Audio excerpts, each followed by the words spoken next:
Okay, guys, welcome back to another podcast. As you can see, I'm still in the same setup. This is something that I've said every week that I will work on, and I will get a nice setup eventually. It's just not a main priority at the moment. So, I'm keeping the podcast going. Obviously, I have no real direction yet on where I want to go. That's why I'm talking about different topics and things that are interesting to me, things that I am learning each week, and things that I want to learn, or things that I find fascinating and I want to talk about. These are the topics of conversation. I have some idea of people that I would like to speak to as well. I have people in my life, people I know that I'm associated with, that I would like to have conversations with, because I feel like they have a good message or a good story that would be interesting. So that will all come down the line as well, hopefully. Now, first of all, today I want to talk again about social media. As many people know, I'm not a big fan. I do see the benefits and the negatives. I understand both sides. I understand for many people the issue isn't the social media themselves, the social media itself. Like, if they spent 10 minutes a day instead of 5 hours, they'd probably find that it's not as much of an issue. It's the time that's spent on the social media.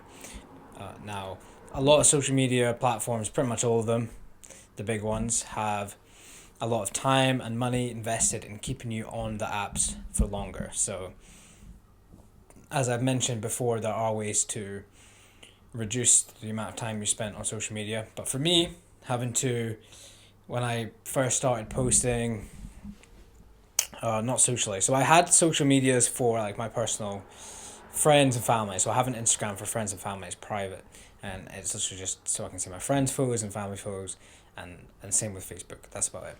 I don't use it for anything other than for family and friends, because they don't all have my kind of work based accounts. So I use those.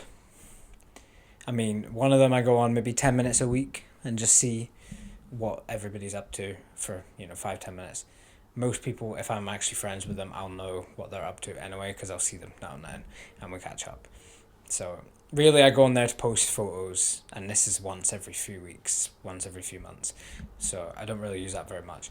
Now, having to move over to becoming a PT, you have to get your own Instagram and Facebook and stuff and start posting about your services, essentially.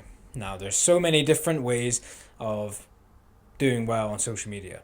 My biggest pet peeve is that a lot of these Instagram social media marketers will say this is the way to grow on social media, and yes, it may work for them, people that it works with, but it's the same as the training.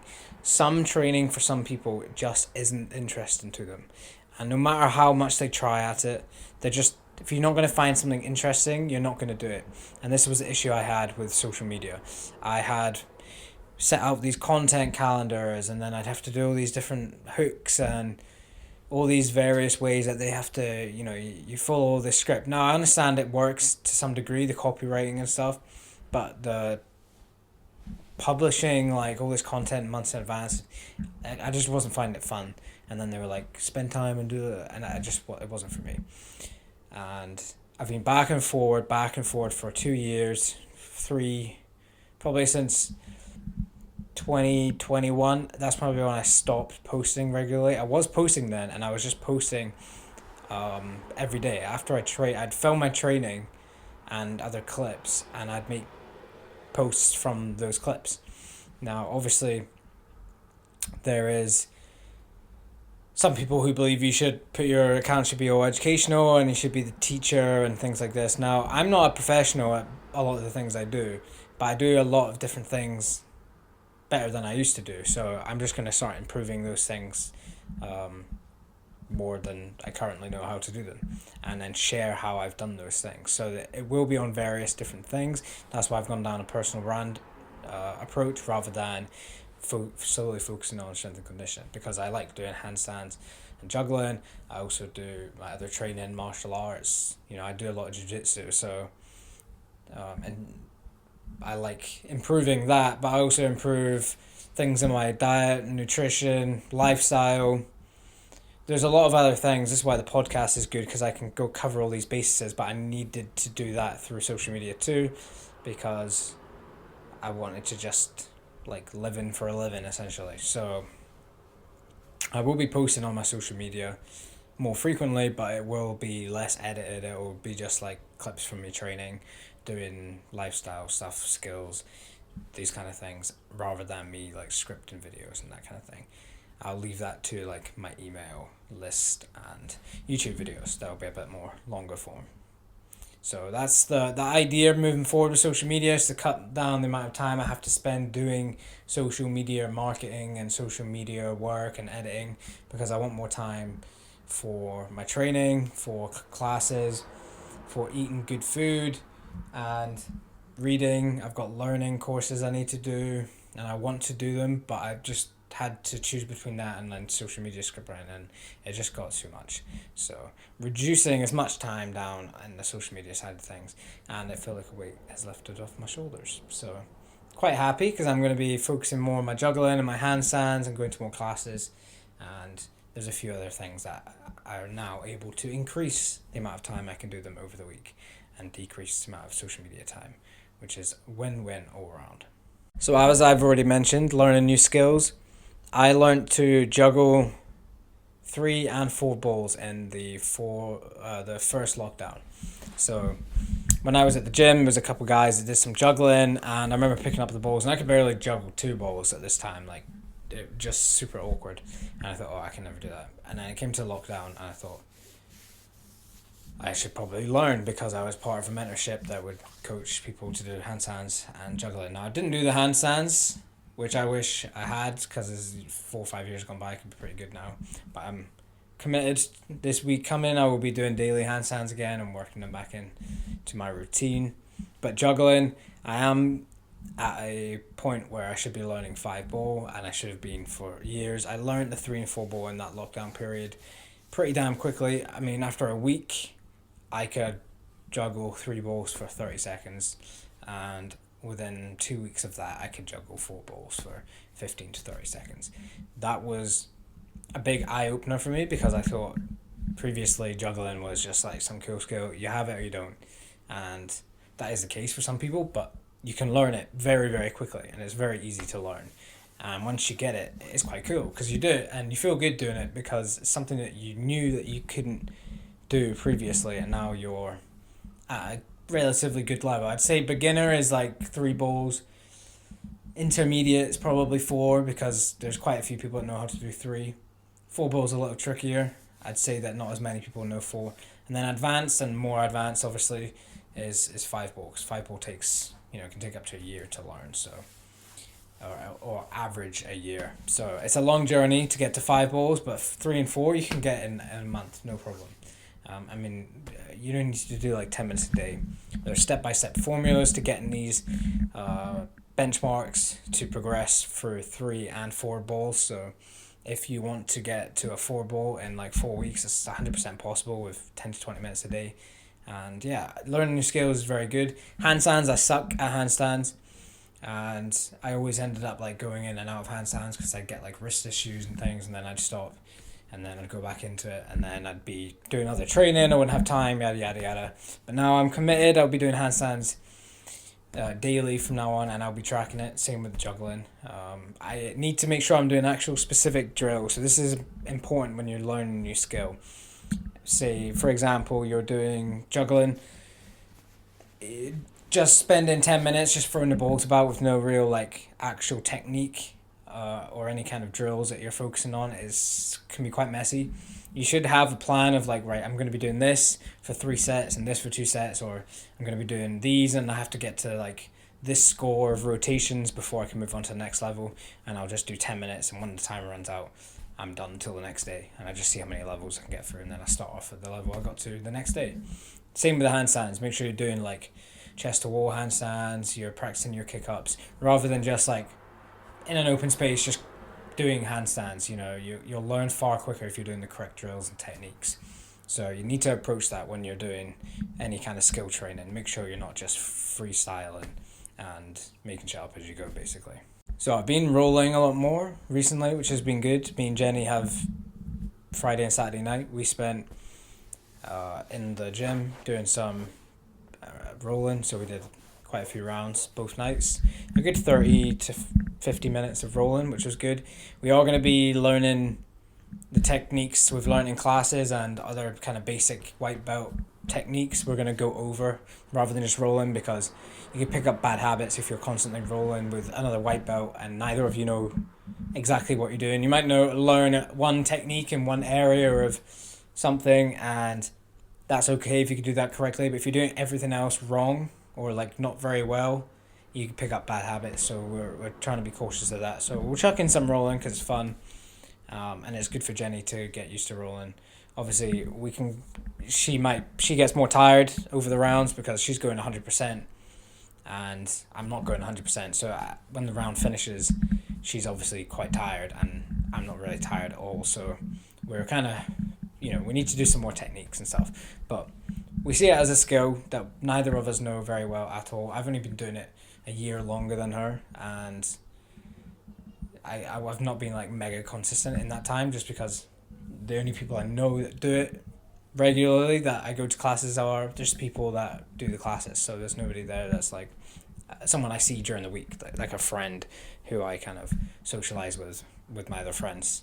So it's hard to find time to roll in extra time with people, and obviously you have to make classes and these kind of things. So making a push for some more learning, some more time rolling is quite important at the moment, because I'm quite driven with my training, my strength training, my extra bits I'm doing, my skills and stuff. And I see jiu-jitsu as obviously it's a blend of fitness and skill, because you're learning all the skills and you get fit doing it. So it's been quite fun. Jenny's going to start one-to-one boxing sessions, so hopefully she learns how to hold the pads a bit better.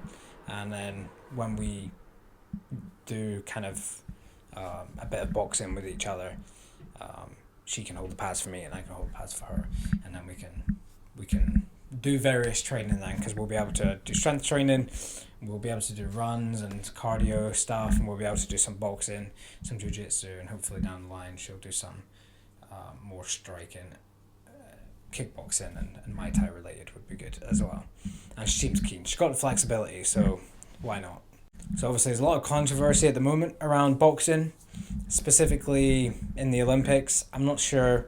I've heard so many different stories. Some people say it's a woman that was born a woman that has a genetic issue, so she has to take testosterone, but she's still against other women. Some people say it's a trans woman. I'm not sure which one it is. Either way, if it's a man who is now a woman, so a man, they're cheating. It's a man fighting a woman, regardless of what you think about the whole thing. Now, if it's a woman that is on testosterone, that's an unfair advantage also. I feel like a man against another man, if one's enhanced, they shouldn't be fighting each other if the other is completely natural. Now, obviously, high-end level Olympics and things, you get a bit, what's the word? A bit kind of, just a bit, you don't really mention it, you don't really know what's going on kind of thing. Some people are on steroids, some people look clearly like they're on steroids, but they're supposedly all getting tested, so who knows? It's not been hidden well that it has happened before in the past with high level sports, especially Olympic athletes have taken performance enhancing drugs. So if a woman's taking it knowingly and she's fighting other women, I do think it's unfair, especially when she's getting blasted with testosterone. She's going to make you stronger, faster, and yeah, it's a shame, because women's sport is something that a lot of guys I speak to are defending these men who have transitioned into women and they're fighting women. It seems to be a lot of men that are backing up saying this is wrong. Like, men get kind of shunned as the ones that are like fighting back against women's rights or whatever, and it's like, this is a clear breach of women's rights. A man should not be fighting a woman like this, and it's just not right. It's not fair either. I feel like women's sports should be two women boxing. That's great. That's amazing. We see this with like Katie Taylor, and the women she fights. It's like, this is great. This is boxing for women at a high level, and it's getting more notoriety, and it's more popular with young people, especially young women that want to get into sport. That's great. But this men going into the women's, it's messy, and I'm not a fan. So some of the coursework I'm doing at the moment covers some of the MoveMed stuff. So the guys at MoveMed, Nathan and various other people, that talk about the relationship between the head, the neck, the jaw, and the rest of our body. Specifically, the neck and the lower abdomen, the core down here, and the neck are very much related to each other. And I think there's a lot of missing keys in modern athleticism. I feel like, yes, there's a huge emphasis on strength training, which is great. There's a huge strength on cardiovascular training. There's a huge push towards improving your cardio and getting strong in the gym, which is great. But I feel like there is some missing keys, especially around stress. We hold stress in parts of our body, and without the sensory input, we can lose the ability to breathe properly, move properly, handle forces correctly. Or I don't think posture is as much of an issue as people think it is. I think more of what's active, what's inactive, what's not performing well in our body. And your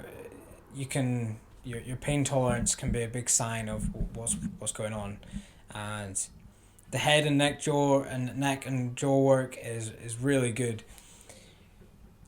I do some of the exercises, and after, I feel like I have a clear vision of my day, of my life. It feels like it takes a massive stress off me, and it's just something that I'm interested to learn more about. And as I learn it, I will obviously share it, and I'll post more about it because it's very fascinating. But I want to let you know that this whole mewing thing that you hear about, it's definitely popular for a reason. I just think it's more of the aesthetics reason, which is an important part of it. But I'd say that's more of like a byproduct of the actions taken, because you can just have a really low body fat and look like you have all these things in check with your breathing, but you might just have a defined jaw, but you could still have a lot of breathing difficulties.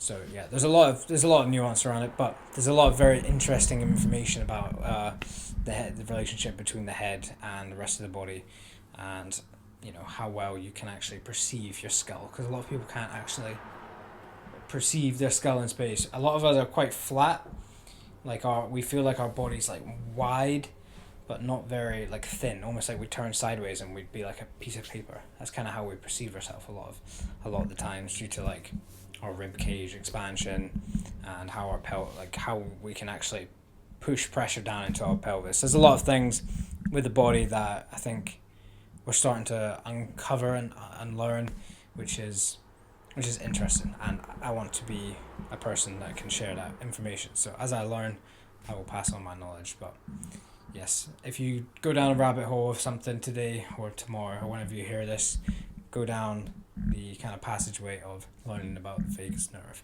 and the impact that has on our body, and you'll be fascinated, because it's fascinating stuff. I'm wrapping up the podcast. I'm going to talk quickly about my current training goal. So I'm working through some basically push-pull legs split. Now, yes, it's not ideal for martial arts. I understand this. I try and explain this to people. Oh, you should be doing contrast training and sure. But I'm not training to better my martial arts. I'm training for the training itself. The martial arts is just extra. I'm not looking to compete at a high level, be a professional boxer or whatever. Otherwise, I'd be training like a boxer should be, strength and conditioning wise. I wouldn't be doing the things I do. I'm training for skill development, to get stronger in certain lifts, because I like the lifts, to build muscle in areas that I need to build more muscle in, which is everywhere really, but obviously some areas more specific, and then just fix issues in my body. While I'm not in pain, I have like things I feel like could be improved, and almost like little niggles around my body that I'm like, oh, that doesn't feel like it's smooth. There's no pain, but it's not right. I feel like a lot of people have these, so that's why I'm going down the rabbit hole I am. I'll also be incorporating daily handstands again, juggling, my push-pull legs work. I'll be doing dips, seal row, some bench pressing, some chin-ups. My legs, I'll be doing mainly trap bar deadlift and box squats, and then lots of plyometrics and jumping exercises. I'll be doing my cardio twice a week. I'm hoping to aim to add in one short and sharp sprint session, even just a few max effort sprints in the week as well, because I'm doing my 2 HIIT sessions. And then just as many classes as I can go to with the demands of work, and yeah, trying to explore the human body a bit more and enjoy my training without stress of social media, because I feel like that's ruins a lot of my time when it comes to training, and I enjoy training more than I enjoy making social media content. I'd like someone else to do it for me. I understand the world we live in, I need to put it out there and that kind of thing, but I'm not stressing. I've got goals I want to reach, and social media will take care of itself. Training's a real interest of me at the moment, and always has been. And I feel like I'm at my happiest when I'm training and I have training goals and I have momentum built. So, for yourself, if you aren't already training, I started regular strength training again this year after doing a couple of years off for all the biomechanics crap, and back into things. I did 2 or 3 full body days for a month or two, and now I'm training 7 days a week.